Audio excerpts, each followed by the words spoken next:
ایک خواب، ایک باپ اور اللہ تعالیٰ کا حکم کہ اپنے بیٹے کو قربان کر دو۔ حضرت ابراہیم علیہ السلام نے اپنے بیٹے اسماعیل سے کہا، بیٹا میں خواب میں دیکھتا ہوں کہ میں تجھے ذبح کر رہا ہوں، تو تمہارا کیا خیال ہے؟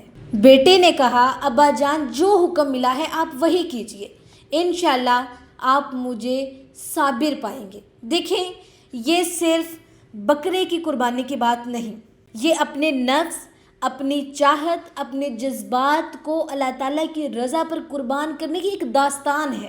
یہ صرف قربانی نہیں ہے، یہ کانسیپٹ کلیئر کریں کہ یہ جسٹ قربانی نہیں ہے۔ یاد رکھیں، اللہ تعالیٰ کو نہ گوشت چاہیے ہمارا اور نہ ہی خون، اللہ تعالیٰ کو چاہیے تو ہمارا تقویٰ، ہماری فرما برداری، ہمارا دل۔